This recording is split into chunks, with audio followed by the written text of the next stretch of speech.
lõpetamas juba järjekordset ringi. Selja taga on nüüd hoo üles vaapa, nüüd trenn astab, kes tuleb sealt 59,4, sõidab eelmiselt ringilt välja oma parima.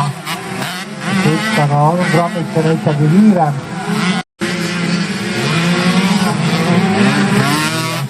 Korra jääks ennast palju, et see ringi, aga see eelmiselt ringilt ei takista temal tegemas siis kiiremat ringiaega. Paraku kaotab selle mõne kümnendite või sekunditesse selle kohe tagasi, aga trenn astati nimelt siis kiirem ringiaeg 58,2. See on täpselt sekund kiirem kui Jõgevs sõiti väljasõidetud kiirem ringiaeg.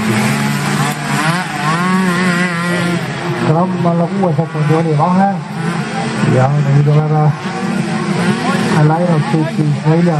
võistlusringile.